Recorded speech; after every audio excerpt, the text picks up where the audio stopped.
Okay, great. So I'm going to get started now. First and foremost, let's do a little bit of housekeeping.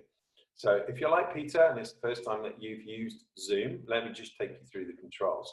At the bottom of the screen, you should have 3 controls. All you need to do is scroll to the bottom of the screen and you should see 3 controls. One is question and answer box. If you put a question in the question and answer box, it's private, only I can see it. 2, a raised hand box, which is useful for me because if I'm asking for participation during the webinar and I'm asking you to raise your hands, all you need to do is click on that. You can then lower your own hand or I can lower everyone's hand at the same time. If you can, during the process, try to remember to put your own hand down after we finish that particular question. That really helps me. Otherwise, occasionally it looks like you're putting your hand up and I might unmute you. And then you'll say, oh, sorry, Stuart, I had my hand up from the last question. I didn't really want to ask you anything. That's fine. The third thing that you'll see there as well is the chat box. Now, when you open up the chat box, what's really important for me is we get participation from everybody on this webinar today. The reason why I like participation is because there'll be people on this webinar who will be able to add some value for everybody else. And so what I'd like you to do is make sure that you have got where it says at the bottom of your chat box to, make sure you click that drop down window and set it to all panelists and attendees, please. If you've got it set to that, then everyone can see your comments. As I said before, if you want to make a private comment or ask me a private question you don't want anyone else to see, put that in the question and answer box. Don't put that in the chat box. Fantastic. So if everybody has understood those instructions and you know how to use Zoom, please raise your hand. The first person to put his hand up was the person that's using Zoom for the very first time. So Peter, I'm assuming now that you've got your head around it already. We're only 2 minutes in and Peter is already a genius on Zoom. Fantastic new technology, right? So here's my first question, as always, during my crisis averted series of webinars. In the chat box, how are you feeling this Friday afternoon? In the chat box, please, give me your answers. How are you feeling this Friday afternoon? What do you feel like expressing? Fantastic, I like it. Just done PE with my youngest, so awesome. Oh, I like it. Positive, good news, fabulous, feels like getting back to business. Absolutely, yes indeed, excited. Fantastic. Okay, good. So some pretty positive stuff coming in there. And that's what I like to hear. So let's get started with this whole subject of employee engagement. So first and foremost, let's think about your team. I love this quotation from Tom Peters. He says that most employees are motivated, energetic, committed, enthusiastic, and loyal, except for the hours a day they work for you. I don't know whether that's been your experience or whether you've even maybe had the experience of being an employee yourself, where you've not necessarily been as motivated, energetic, committed, or enthusiastic and loyal as you could have been. But I think that we can all see some truisms in that quotation. So here's the big questions. 1 in 4 employers see that engaging and motivating their team is a key to business success, but it's a key business challenge. And only 59% of companies claim to have any kind of engagement strategy with their team. And just 10% of employers rate themselves as excellent at bringing out the best in people. So big question for me is, what about you? What about you? If you were going to give yourself a mark out of 10, how good are you? With 10 being, I'm absolutely fabulous already. We're fantastic at engaging our employees. They're all engaged, motivated, enthusiastic, and committed because I'm so good at it. And 1 is, I'm really rubbish at it, Stuart. So on a scale of 1 to 10, just put your score in your chat box. Give me a score out of 10. How fabulous are you at engaging your employees right now? Halfway there. That's a song by lyrics by Bon Jovi, isn't it? We're halfway there. Don't have any. Don't have any. Don't have any. I plan to be a 10. That's what I like to hear. Stars you mean to go on. Fantastic. Okay, so if you're not working with me and you can see that there are already some areas that you might need some help on, I'm going to offer this right from the get-go. If you're not currently working with me, I am offering 5 gifted coaching sessions per week during the lockdown. It's not that I haven't got anything better to do. I surely do, but I realize I have an awful lot of empathy with business owners at this moment in time. Having been in business for 30 years, I've been through all sorts of different crises myself. I used to have a food business, and I had to endure the Edwina Curry salmonella scare. I had to endure the headlines in newspapers about the baby killer bug, listeria. I had to endure the mad cow disease, not personally. I had to endure the foot and mouth disease, again, not personally. I've been through it. I've been through ups, I've been through downs, I've been through good times, I've been through bad times. I see them as just seasons in business. And we've had this in 4th season put upon us right now with the COVID-19 lockdown. So one of the things that I really wanted to do was just do what I can to help business owners that may be in a little bit of turmoil. So I'm offering 5 free coaching sessions per week at the moment. If you'd like to avail yourself of that, if you're shy, you don't have to put your number in the chat box. We will be contacting you afterwards to see if you'd like to have a telephone call with me. But what I want you to do is be thinking as we go through this process today, as we go through this webinar, what are the shortcomings in your employee engagement strategy? If, like many of the people on this call, you don't have one yet, well, maybe now is a good time to start thinking about it. And you know what, maybe now is a good time to be thinking about getting some help with that stuff. And if that's something that I can help you with, and you wanted to cover that off when we have our coaching session, just make some notes of some of the things that you would like some help with as we go through.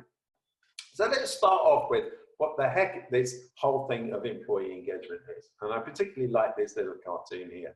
I'll leave it on the screen for a second or two before I ask you the question in your chat box to give me what your perception is of what is employee engagement. So in your chat box, please, what is employee engagement?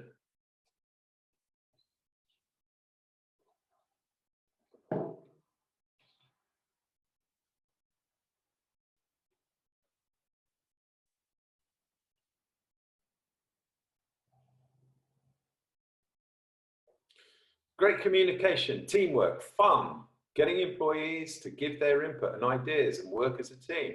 Fantastic, good comments coming in, guys. Very good comments.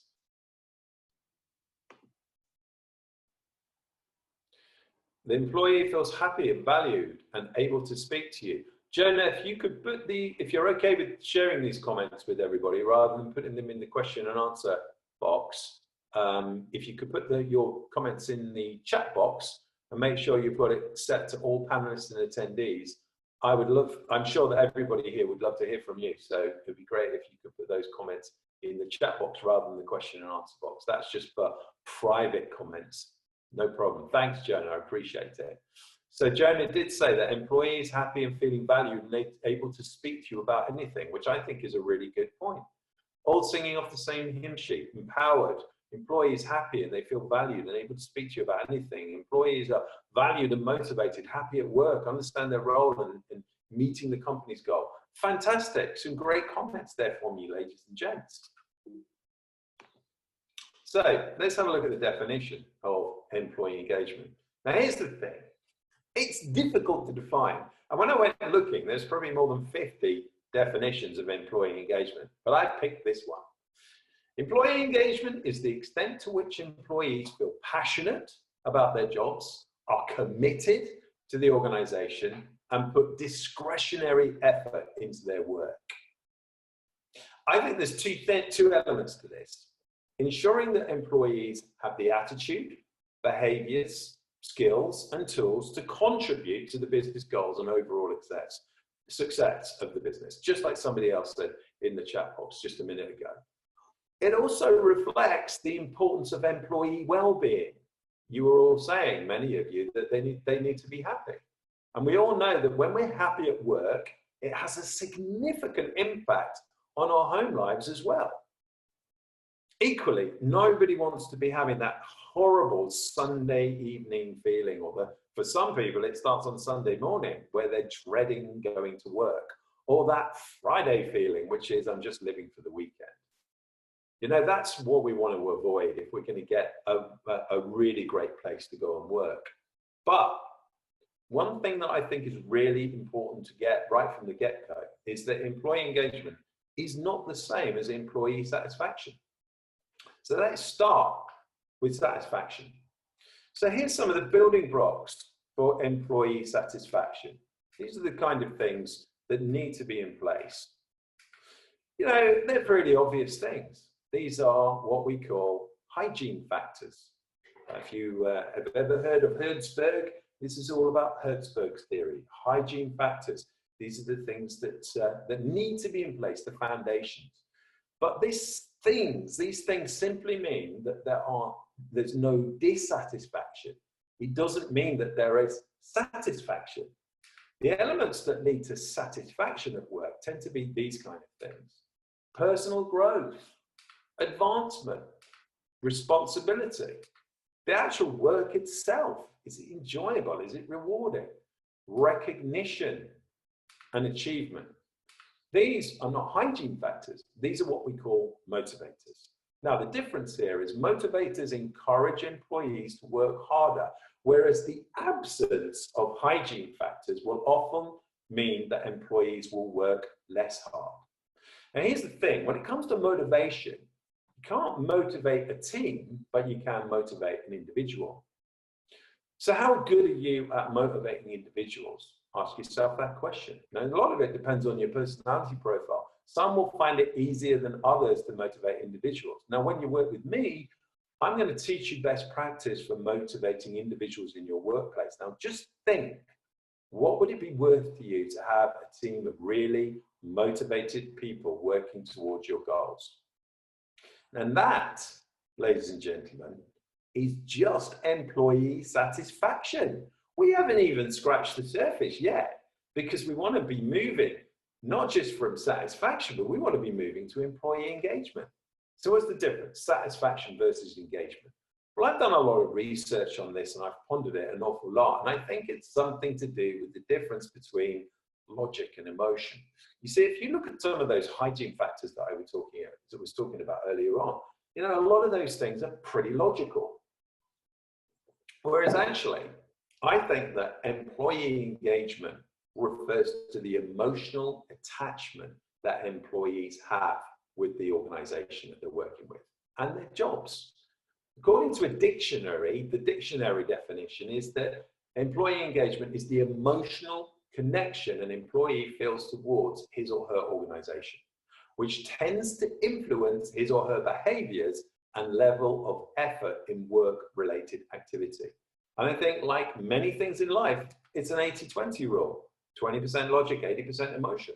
So it could be that just getting your employees to the level of satisfaction that you're looking for is only 20% of the battle. But where the real good stuff happens, which is the 80%, is when they have an emotional connection to the work that they do. I like to think of it almost like a simple ideal. And I don't know when or where I came up with this or who I stole it from. I have no idea. But this is how I used to define it when I started to get good at this stuff. Because believe you me, in my first 13, 14, maybe even 15 years in business, I was not good at this stuff. I was probably quite good at some of the satisfaction stuff, but I was definitely not good at the employee engagement stuff. But I like to define it like this. It's a simple ideal. We want our teams to love what they do, be good at it, be getting better at it, and get paid what they need to get paid in order to achieve their personal goals. That ideal I call the 7-day weekend. In other words, it just doesn't feel like work. Imagine if you love what you do, you were really good at it, you're getting better at it, and you got paid exactly what you needed to get paid. It would never feel like work. And that's the thing. Why do we want to have something, an occupation that we have to do for almost a third of our lives or more that feels like a chore, it feels like work? Loving what they do means having a deeper connection, or why, if you like, in the words of Simon Sinek, or a sense of purpose. So raise your hand if you know the personal aspirations and goals of every member of your team. Raise your hand if you know every single member of your team, you know their personal goals and aspirations. I'm not surprised. You know, I've got no hands going up right now. No hands going up at all. But it's so important.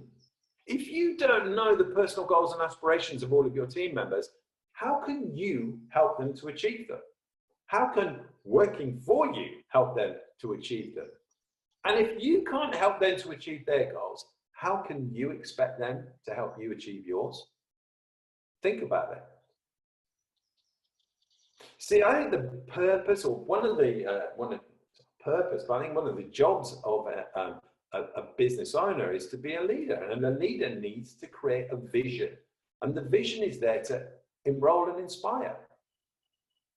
Now, if you haven't got a vision for your business right now, then maybe that's an area that we need to start on when we meet for our complimentary session. If you're working with me right now, maybe that is something that you need some coaching on. We need to make sure that you have a vision. I've worked with many business owners who haven't got one. And I've worked with many business owners who are suffering in business because they don't have one, because their teams are not engaged, enrolled, inspired, and motivated. So it's a great starting point. So raise your hand if you already have a written vision for your business.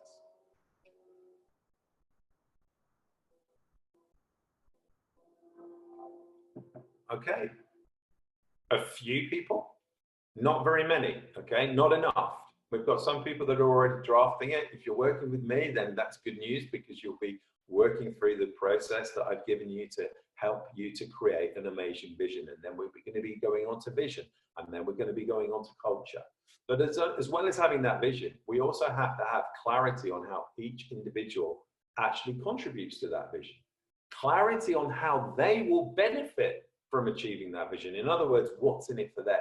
Clear objectives that align the needs of the business with their needs, and align the needs of the business with how are you going to help them achieve their goals. You see, I don't know if you were on my webinar last week, but you would have heard me say that one of the big changes for me was when I realized the importance of this stuff, and I made a commitment to every single person that I took on as a member of my team. I committed to them that I would help them through growing this business. I would help them achieve their goals and at least satisfy their needs. And if at any time their growth and the goals that they were aiming for outpaced the growth of the business, I would help them find a better opportunity. And with that commitment, that discretionary commitment, did I get discretionary behavior in return? Absolutely, in spades. And in comparison to the first 15 years in business, where I didn't know if someone was going to stay 10 minutes or 10 years, in the last 10 years, I haven't had a single resignation. And I can pride myself on saying that I've had outstanding teams over that time.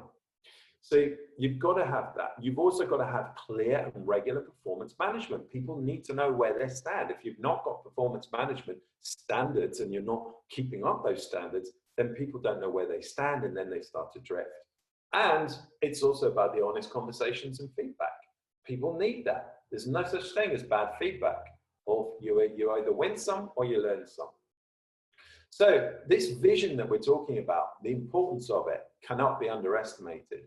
You know, if they haven't got a common goal to aim towards, then all they're doing is drifting, because goals give us direction and focus. They give us movement and momentum, but they also influence the person that we become. I remember reading in an amazing book by Jim Rohn. He said that, you know, why set the goal of being a millionaire? Because there's no emotional connection really to the digital number of £1 million. It's just the digital number on a screen or on the bottom of your bank statement. But actually, it's really more about what it would make of us. And that was his definition of, you know, why should we even bother with that? The person that we become, what it will make of us. You see, the ultimate purpose, I'm sure you'll agree with me, of all human action is the achievement of personal happiness. Happiness requires goals. Setting goals and working towards them day by day and ultimately achieving them is the key to happiness in life. And goals give your team a sense of meaning. It gives them a sense of purpose. It gives them a sense of direction. So invest whatever time is required in order to become absolutely clear about exactly what they want and how you can help them best achieve it. That's your job as the business owner. That's your job as the leader in your company. The greater the clarity you have regarding their true goals, the more potential you will unleash for everybody, for good in their lives and for good in your business. It's that old thing about win-win. So to unleash and unlock their full potential, what you need to do is get them in the habit of daily goal setting and achieving for the rest of their lives. You're not just going to help them to get better in your business, you're going to help them better as people. Because the formula for success in life isn't just what we do, it's also who we become. That gives us the results that we're looking for. So, the challenge for most business owners, if we're only thinking about logic and satisfaction, we're only concentrating on what we have to do and what our teams have to do, we're only looking at half of this equation. This is why job descriptions, in my opinion, belong back in the 1980s. What we need to be doing now is creating positional agreements that address each of these three areas, the be, the do, and the have. You've got to know what you've got to do on your day-to-day basis, but also you've got to know how you need to behave, the values that you need to share with the company, what's acceptable, what's not acceptable, and the have is key performance indicators. The have is these are the results, and this is what good looks like in the achievement of the goals of the business and in your own personal achievement. First, you need to establish in your business as well what a culture of success looks like. So if you're struggling with culture and you haven't got written points of culture in your business, that may be a struggle for you. So right now, raise your hand if you have got written points of culture in your business.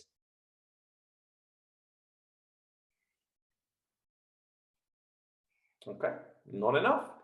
Not enough. What about the rules of the game, or at least 5 or 6 habitual practices for the continual and never-ending improvement of your company culture? Because I would suggest that company culture is something that evolves. It's not revolution, it's more of an evolution.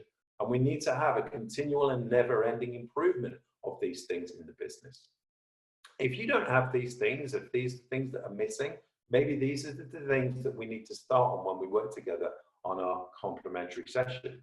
If that's something for you, write that down. If that's an area that you feel needs to be improved, I can take you through a process that's really going to help you create your vision, your mission, and help you and your team craft a really great culture, or the points of culture, the written points of culture that you can then build on and turn into something that is living and breathing within your business.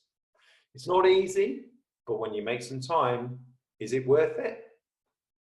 Well, I'm pretty sure it is, but I'm going to come on to some of the areas that employee engagement really impacts on a business later on. And you can decide for yourself whether it's worth it or not. So let's talk about this whole be, do, have thing and the achievement of goals. As I said, your responsibility as the owner and the leader of the business is to create that vision, which helps to inspire, engage, and enroll people. Now you've got to validate the strength of that goal with something that we call why. So what is the purpose? Now, here's an example, and this is an age-old one that you will have heard before, but I love the way that John F. Kennedy articulated the goal for the United States back in the early 60s about getting to the moon.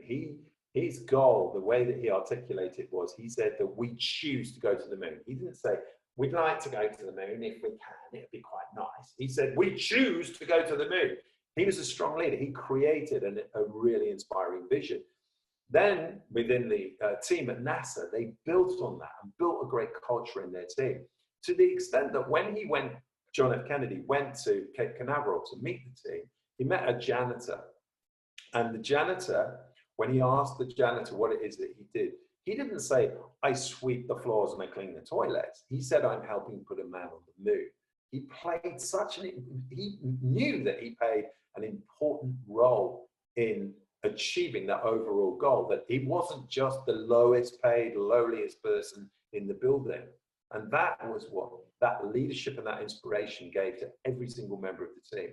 And I've seen it in so many businesses, and I've seen how well it works it's definitely worth investing that time, effort, and energy to create that really important why and the purpose behind what it is that we're actually doing. The thoughts and the thought, obviously everybody has thoughts, both positive and negative, and these thoughts tend to influence our actions. They first influence our emotions, they then create a physical response in us, and then they influence our actions. If we then look at what makes human beings tick from a day-to-day basis, the things that we don't need to necessarily think about are what we call our habits or our repeated behaviors. And these can be both positive and negative as well. And sometimes when you look at a culture of a business, negative behaviors, negative habits are ingrained. And we need to do some sort of pattern break in order to remove those negative habits and replace them with positive ones. See, here's the challenge. Sometimes I hear people, business owners, saying, well, I told them what to do, they just didn't do it. Sometimes you need to be better than that. Sometimes it needs to be a habit. Raise your hands if you've got children. So those of you that remember when your children were, by the way, if you didn't raise your hands if you've got children, raise your hands if you were once a child. Excellent, fantastic. Now that's everybody. Listen, guys, remember this. How many times did you have to tell your kids to clean their teeth before it became a habit? Probably more than once, I'm guessing. It certainly was with me. So look, it's the same with team members. You know, if we can get the great habits in there, if we can instill these great habits, then they don't even need to think about it. Those are the autopilot things that just happen. Now we're thinking about the do. Now we're thinking about the activity, the actual nuts and bolts of what the day-to-day looks like, what the week-to-week looks like, what the month-to-month looks like. There, over here, we've got the have. Over here, we've got the do. All of that on this side is the be, and yet what most of us do is spend most of our time on what they actually need to do. We don't even think about what they need to have, in other words, the results that they need to achieve, and we're definitely not thinking about who they need to become. Our ultimate vision is the driving force of the business, who we want our team to become, what we want for our lives and what we want for their lives, what we want to stand for, how we want to be remembered, how we want our business to be remembered. You see, a vision should probably be something that outlives you, something that's 100 years in the future. Vision of Action Coaches, World Abundance through Business Re-Education, created by our founder, Brad Sugars, 27 years ago. Will he, in his lifetime, see world abundance through business re-education? No, but it's a vision, a torch that can be carried on from generation to generation. It's a legacy that will outlive him. And it's something that anyone that buys into that vision, that believes in that vision, will carry on. And that's the purpose of it. Our ultimate purpose tells us why we want to do this thing. Why are we here? And finally, our actions are guided by our code of conduct. And our code of conduct, well, that's really our written set of values, our written set of culture statements, or our rules of the game. So maybe we need to look at your vision, mission, and culture before we start really understanding how do we then engage our teams in this stuff. It comes down an awful lot of the time to your leadership. And leadership for me is about two things mainly: passion and responsibility. Slightly different maybe from the job of a manager. I believe that the job of a manager is to ensure that people do what has to be done. In other words, it's the battle for the body and the mind. The job of the leader is to help them become more on the way to achieving the vision. Therefore, it's the battle for the heart and the spirit. And if you can win the hearts and the minds, then you've got satisfied and engaged, enrolled, inspired team members. In other words, your responsibility of the business owner should only be one thing.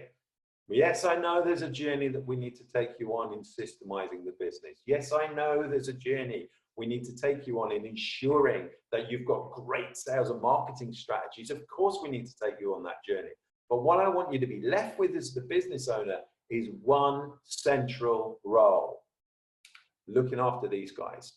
Because if you look after these guys, they will look after these guys, and these guys will look after this, and that will look after you. And that's the only cycle that works in business. Make your main focus the absolute focus making sure that the team members get what they need, get what they want, achieve their goals, are engaged, enrolled, inspired, and happy, and everything else will work better. Everything else will work without you. And you can't have a business that works without you, without team members, unless it's some leveraged online business that you thought of that no one else has thought of. Well, good luck with that one. So let's have a look at some of the benefits of employee engagement. So there's my question in the chat box. Have a think about it, put some answers in there. What do you think are the benefits of employee engagement? Let's have some answers from you.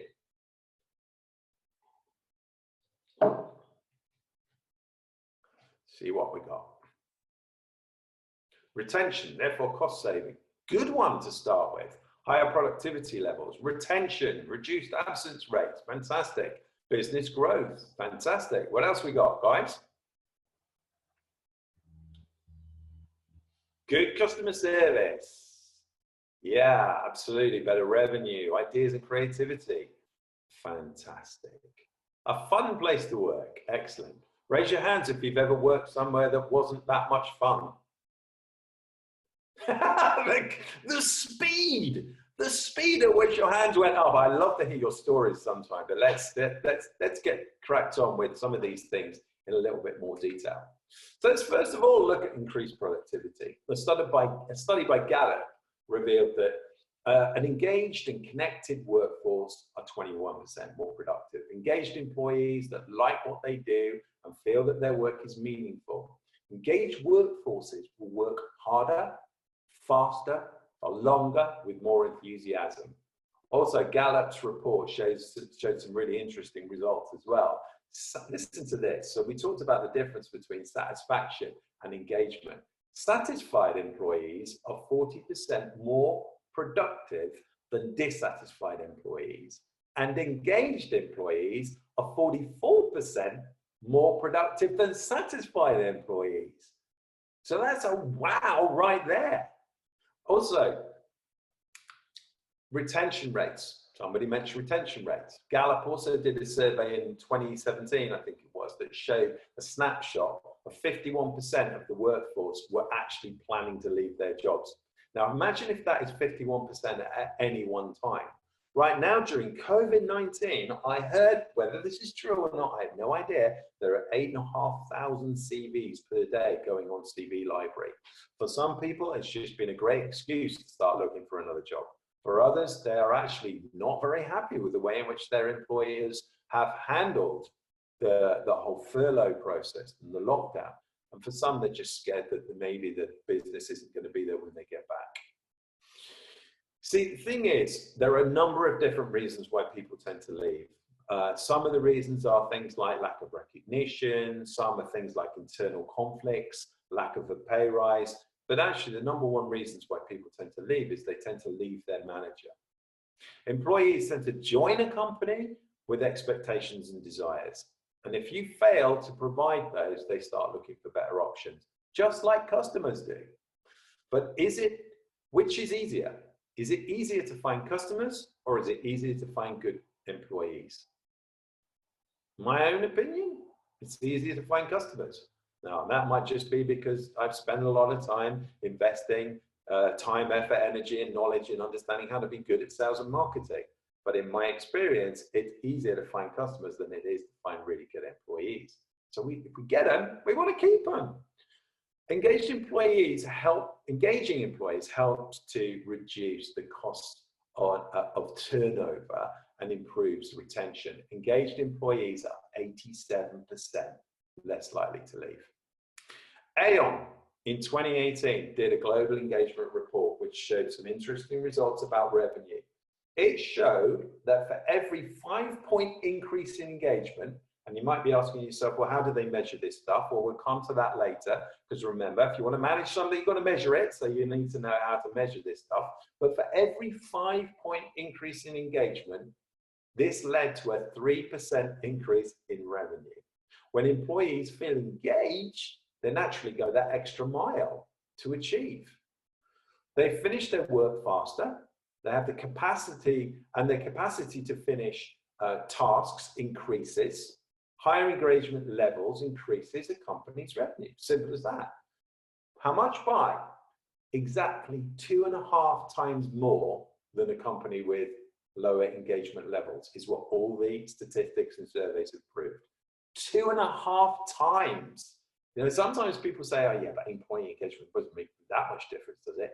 It flipping well does. If you look at the 6 steps model that I talk about all the time with Action Coach, if you look at the level above team, it's what we call synergy, where 1 + 1 equals not just 2, it equals 3, it equals 4, it equals 5, it equals 10. Because if you've got employees that are engaged, you know, the benefits that they bring to the company in terms of revenue are astronomical.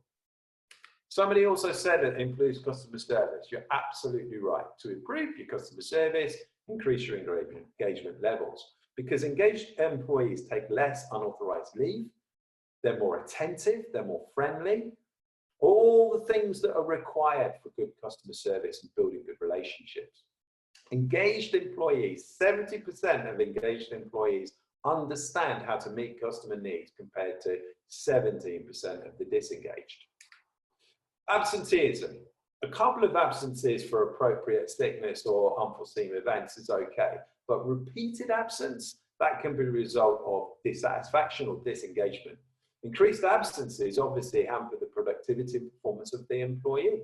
And this in turn affects the company's bottom line.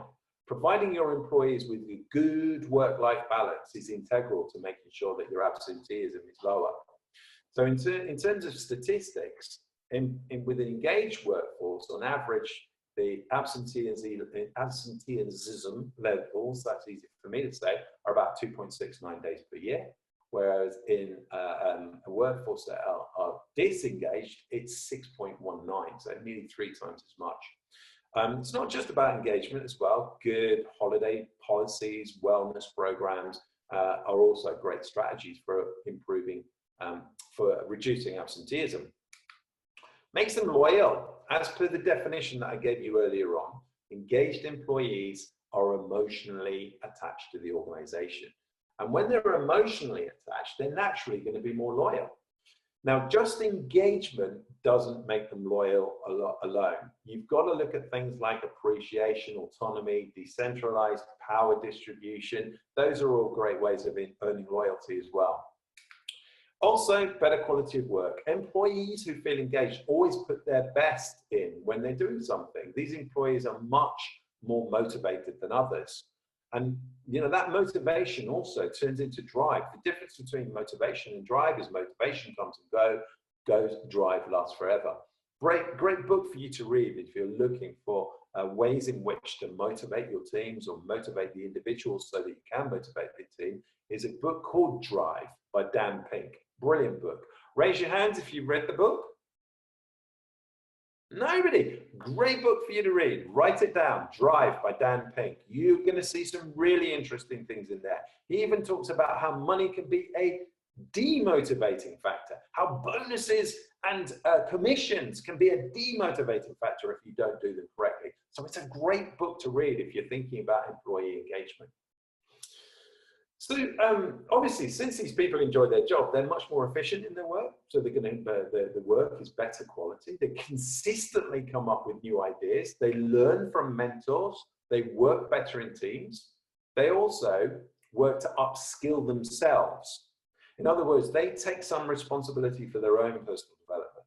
I remember one of the best teams of salespeople that I ever had in my ventilation business.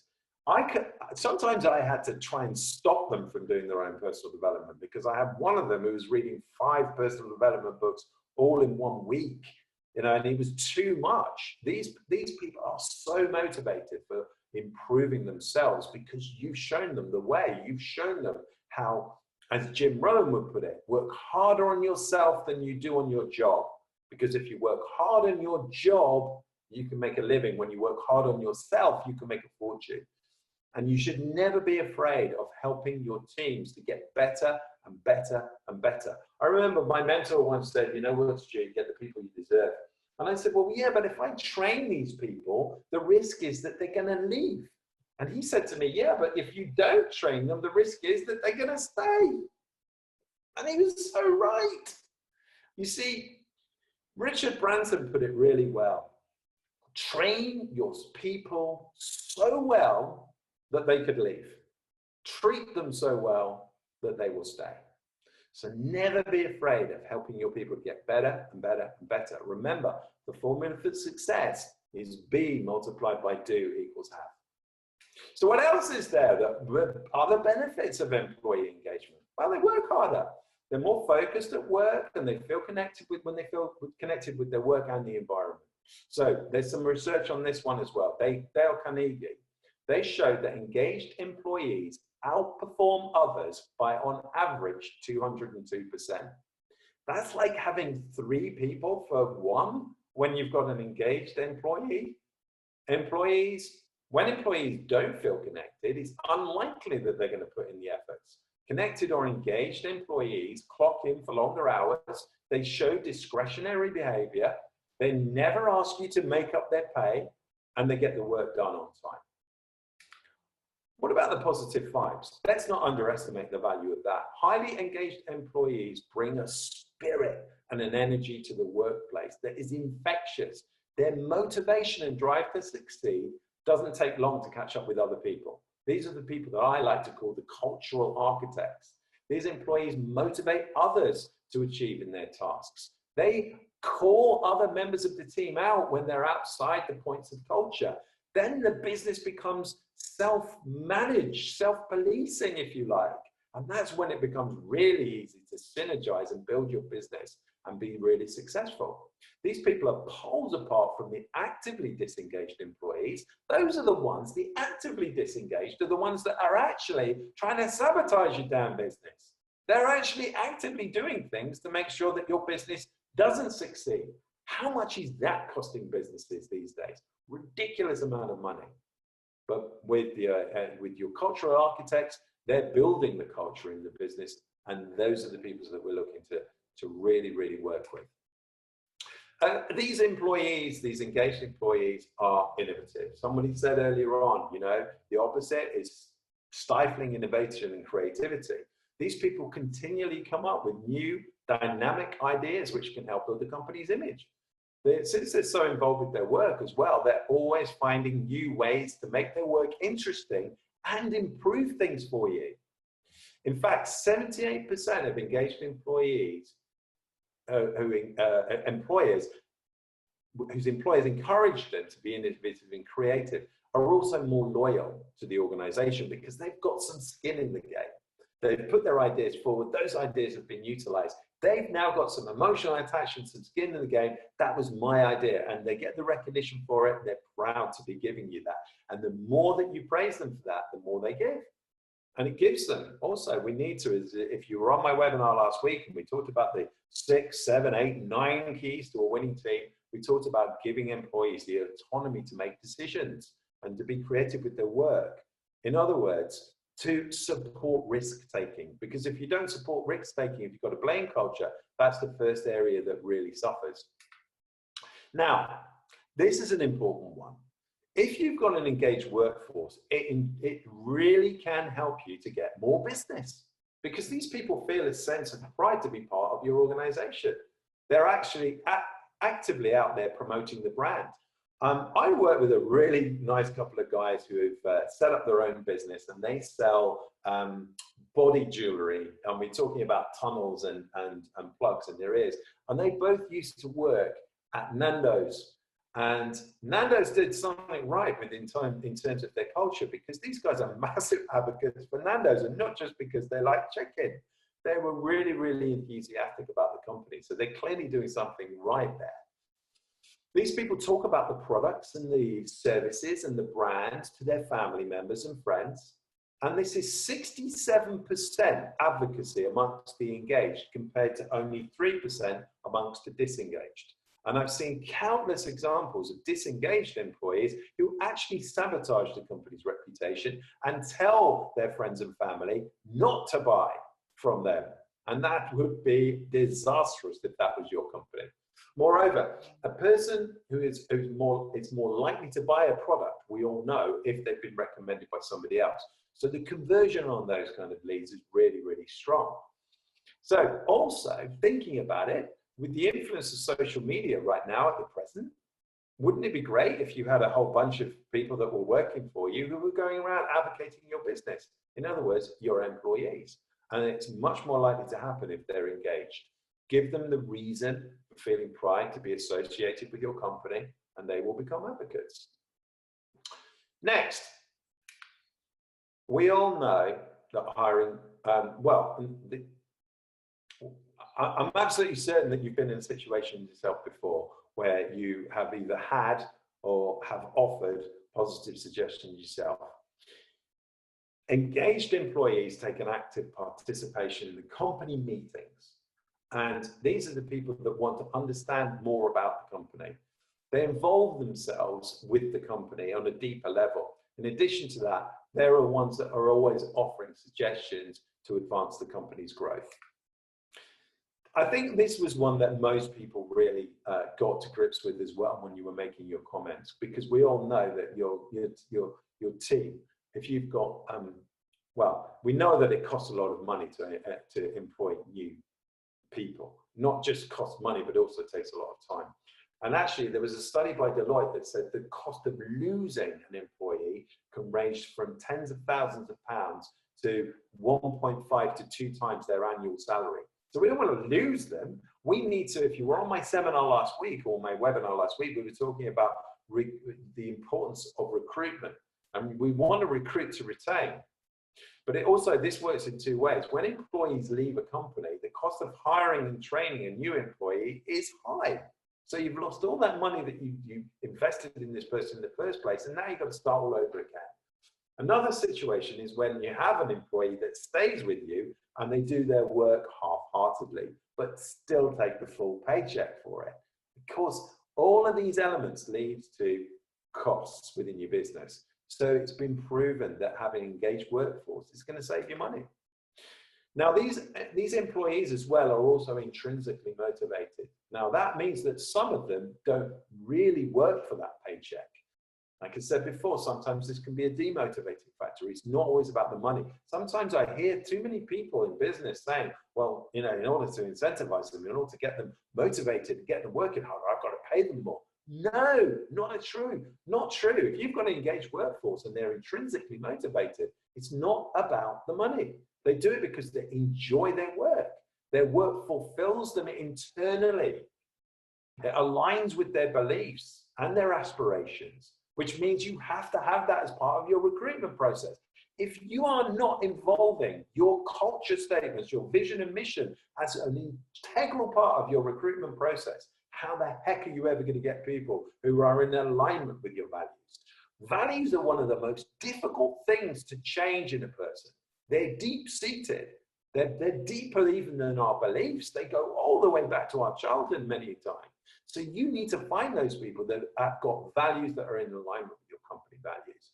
We'll come on to, if recruitment is a challenge for you, this is something that I can definitely help you with. Maybe write that down. Maybe that's an area that we'll cover when we have a one-to-one together.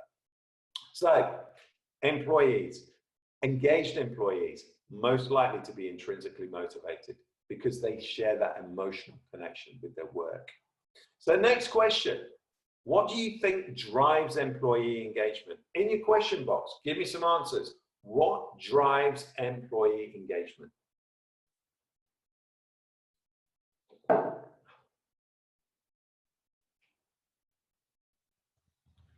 leader. What is it that the leader does to drive employee engagement? Think about the leader. What is it that that leader has done? We talked about it earlier on. What did that leader do to drive engagement? Provides a vision, mission, and culture. Excellent. Good answer. Inspiration. Absolutely. You've got it. Absolutely got it. Nailed it. Fantastic. Here's my top 10 tips on engagement and drivers. Well, I can't take full credit for it. I'd like to give the credit to one of my favorite all-time clients, Pro Development UK, Michelle Mook. I don't know if you know Michelle. She works out of York, fantastic person. Her whole business is centered around employee engagement.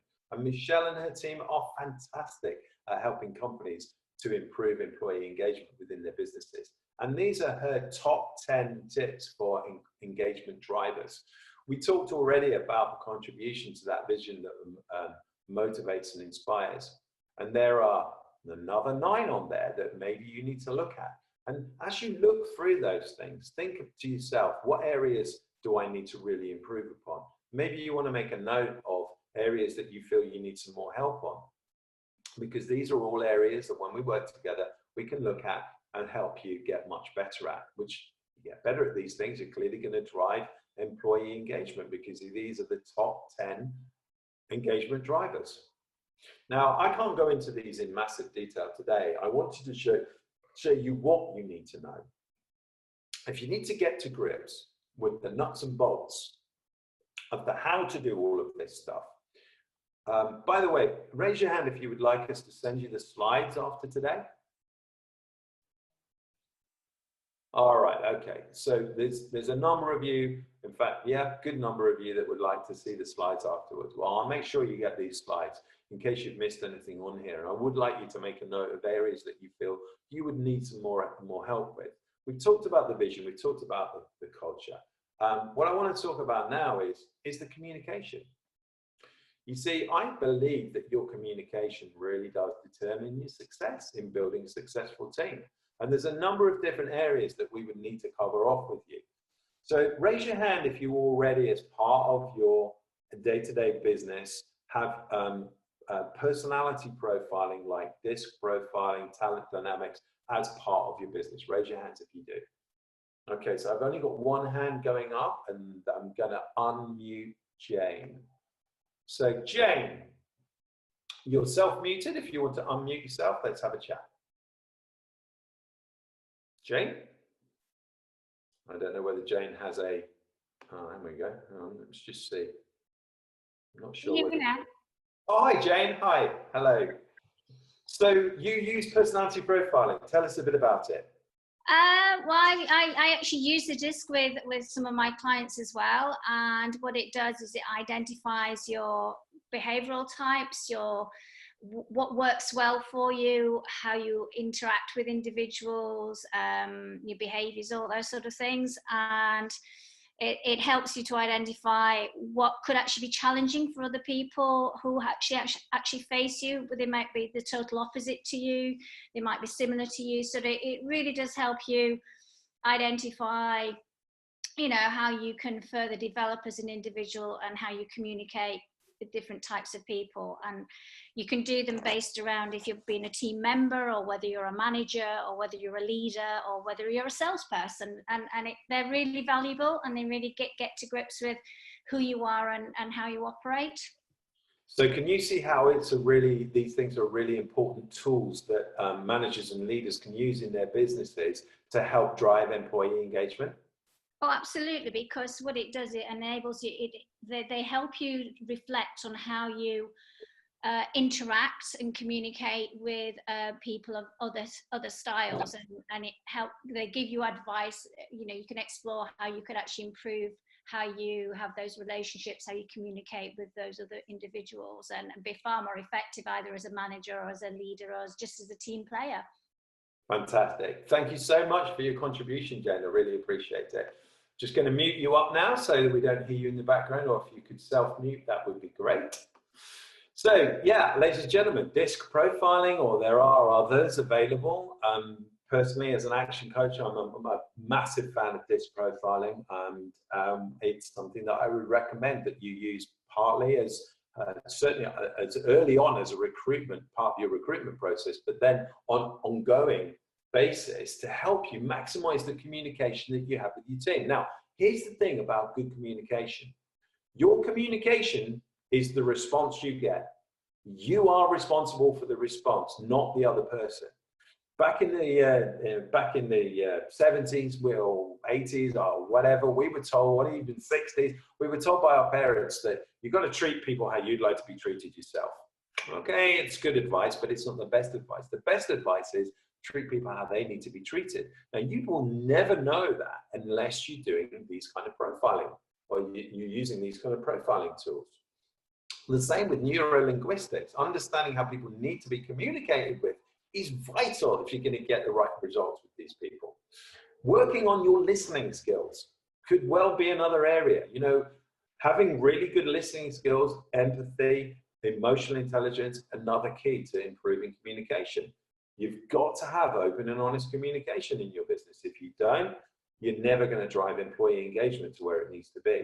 So think about that. Are there areas of your communication that needs improving? If the answer is yes, then potentially that is an area that we can work on when we have a one-to-one together.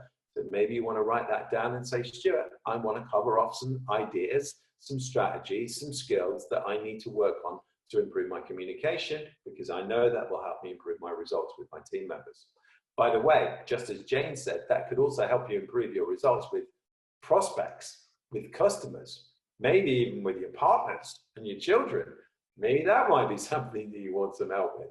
Now, I'm not suggesting that I'm any kind of marriage counselor or anything like that, or relationship counselor, but I would say that, you know, behavioral profiling is a great thing to have personally as well as professionally. So let's think about you. How do you play the game? And I think, going back to one of my favorite books, The 7 Habits of Highly Effective People by Stephen Covey. Raise your hand, by the way, if you've read that book. 7 Habits of Highly Effective People by Stephen Covey. If you've not read that book yet, you must read it, but please don't read the full book. Just get the 45-minute abridged version. If you get the full book, it's 17 hours, and you'll be coming around to sort me out and tell me off, because you'll be saying, why the hell did you recommend a book that took 17 hours, Stuart, and you're teaching people how to spend less time in their business? Just get the 45-minute abridged version. But one of those habits is think win-win. So how do you play the game? You've got to play the game to make sure that you win and your team members win too. You see, what we tend to have is our natural living styles, and it tends to look like this, with a grid, with low here, high here, low here, high here. And on this grid, this side of the grid, we've got our self-respect. On this side of the grid, we've got respect for others.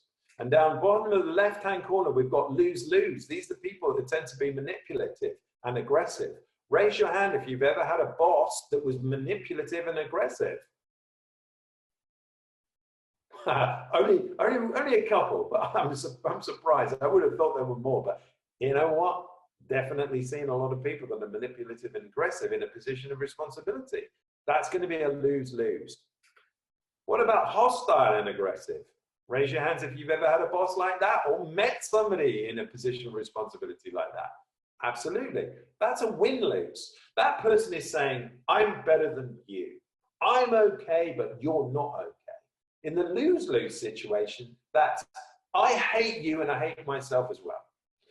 Over here, we've got the passive. We've got the lose-win situation. Believe it or not, I see business owners like that all the time.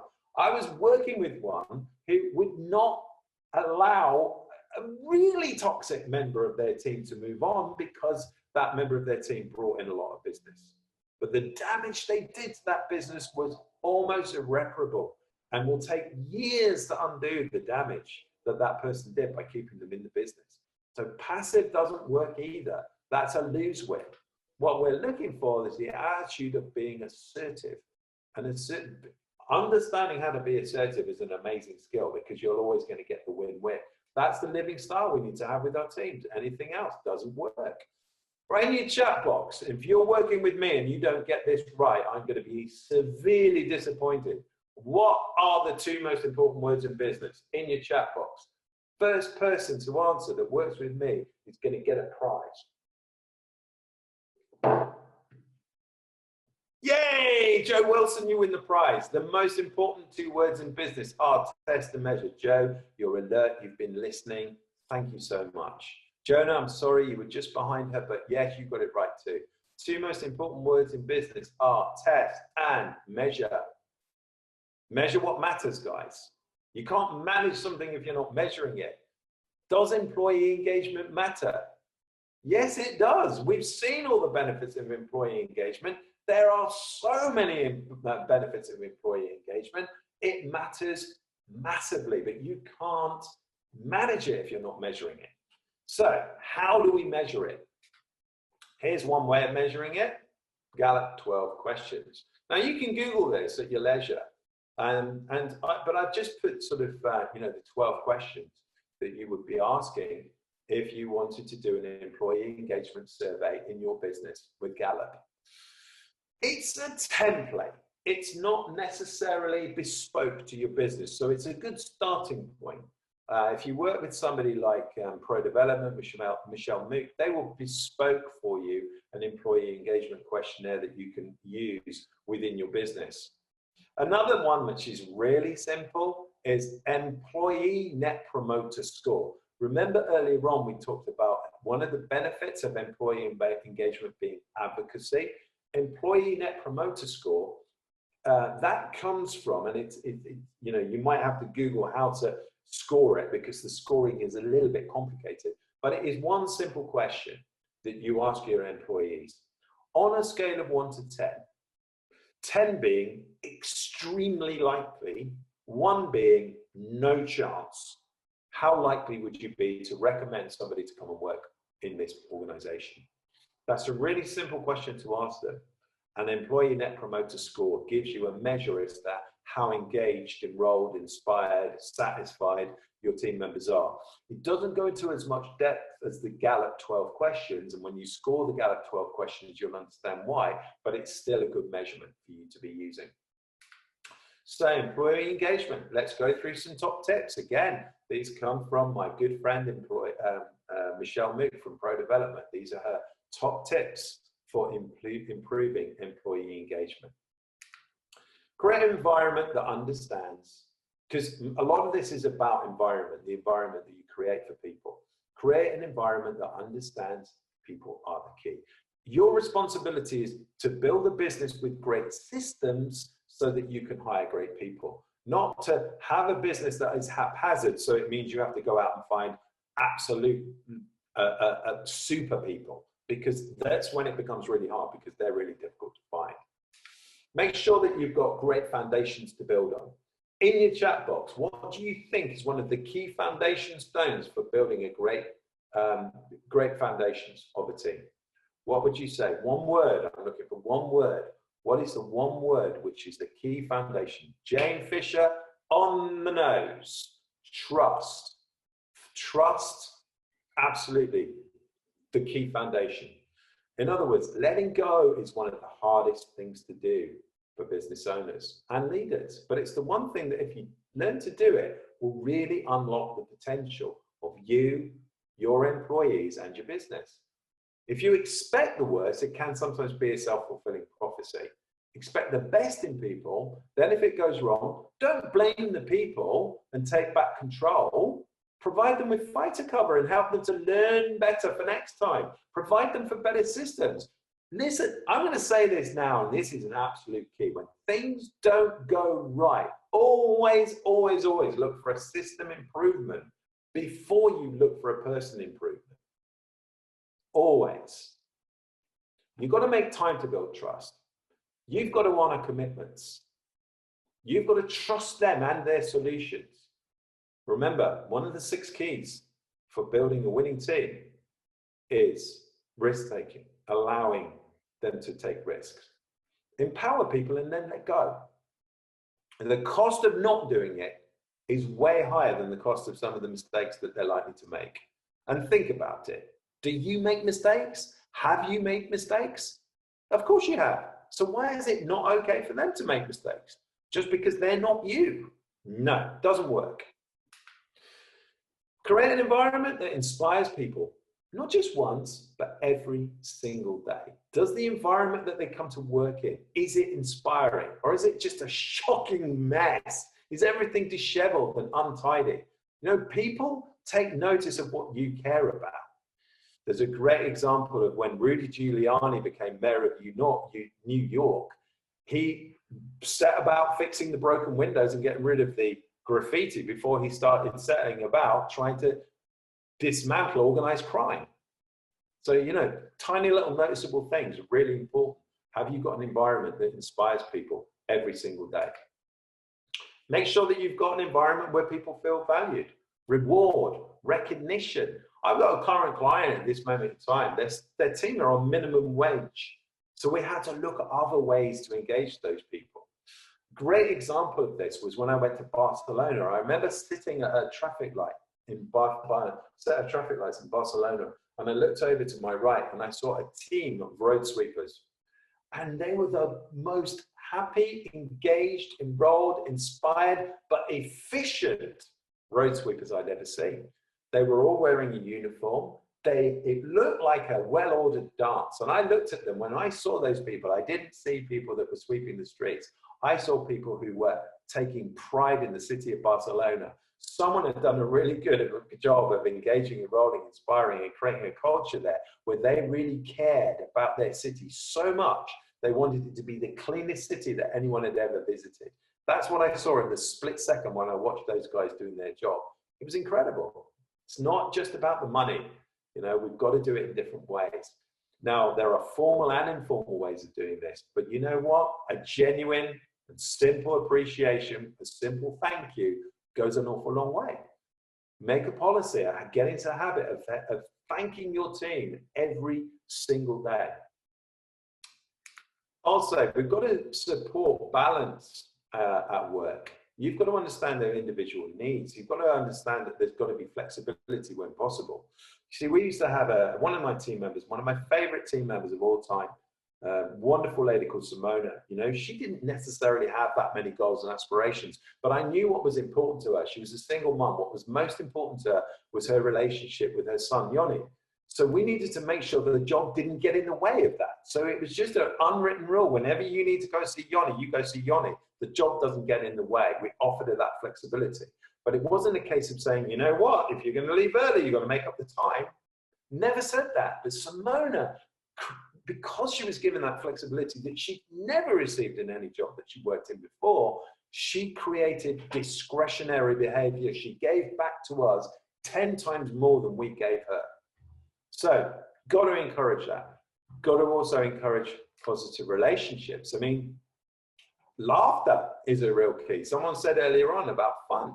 Studies have shown that humor and laughter helps people live longer. It brings people together. It creates happiness. It reduces stress and fear.